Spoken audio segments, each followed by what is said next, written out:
68 and still killing it, Danny Boyle's back with a follow-up to his cult classic 28 Days Later, now set 28 years later. Back in 2002, the first film saw the rage virus spread across the UK, creating fast, mindless killing machines known as the Infected. Those left alive had to fight tooth and nail to keep their heads, and those that didn't ended up joining the hordes.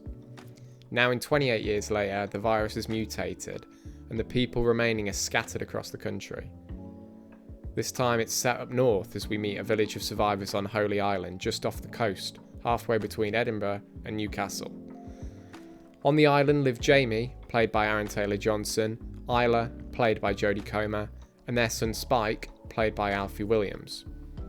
The plot revolves around Spike's first trip to the mainland, as he learns how to survive in a post-apocalyptic England the hard way.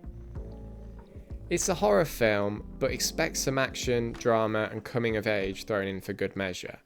These different genres make the scenes more unpredictable, as I had no idea which way it was going to go. It kept leaping between emotions in a very messy, human way.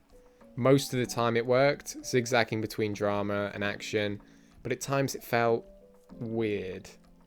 Those who've watched the film know what I'm on about. In terms of acting, Newcastle-born Alfie Williams committed to his performance and more than pulled his weight. It got to the point where I forgot he was surrounded by professional A-listers and just believed in him as a character. Centering a $75 million movie around a child actor is risky, but then I remembered Danny Boyle was directing, the man who cast a baby-faced Ewan McGregor in Trainspotting, and a virtually unknown Cillian Murphy in 28 Days Later. He took risks and they paid off big time. Now he's doing it again, joining in this new wave of horror and changing filmmaking once more.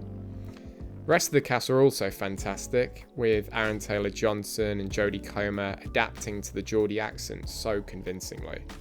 Comer's accent work is always stellar, but I was pleasantly surprised by how well Taylor-Johnson did after a slightly shaky RP accent in Nosferatu earlier this year.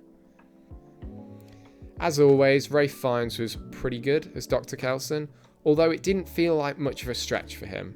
There wasn't anything too out of the ordinary in his delivery, mannerisms, or lines, but the complexity of the other characters helped compensate for this. On the topic of mediocrity, Danny Boyle's previous film, Yesterday, was nothing too special, story-wise or stylistically, so it was a relief to see him return to form. For a guy born in the 50s, he brought a lot of radical ideas and visual flair that kept everything exciting. At a budget of $8 million, 28 Days was liberated by using camcorders and rising actors. Instead of Panavision, they used Canon. Instead of Brosnan, they used Gleason. Now Boyle's bringing that rough and ready aesthetic to the 21st century by using new tech, like the iPhone 15 Pro Max. To experiment, he created bullet time rigs with 20 iPhones and specialised setups to create a fresh feel. Now instead of 480p, the film was shot in 4K at 60 frames per second. Having these pocket-sized cameras at hand also helped his crew move around Northumberland and North Yorkshire, retaining the spark he started 2 decades ago in London. Action was great, performances were believable, writing was mostly alright, and the story was okay, despite specific moments letting it down a bit. However, not enough people are talking about how awesome the soundtrack was. Original songs and score were created for 28 Years Later by a Scottish band called Young Fathers. They're an alternative hip-hop group from Edinburgh that have cultivated an energetic sound that's won them awards and took them around the world. Back in 2017, they worked with Danny Boyle on Trainspotting 2 and ended up writing Only God Knows specifically for the soundtrack. This time they've gone the whole hog, matching their avant-garde sound to Boyle's cutting-edge visuals. For me, Lowly is a personal favourite. The soundscape of 28 Years Later erases some of the damage done by 28 Weeks Later and returns to the sweet spot between savagery and humanity.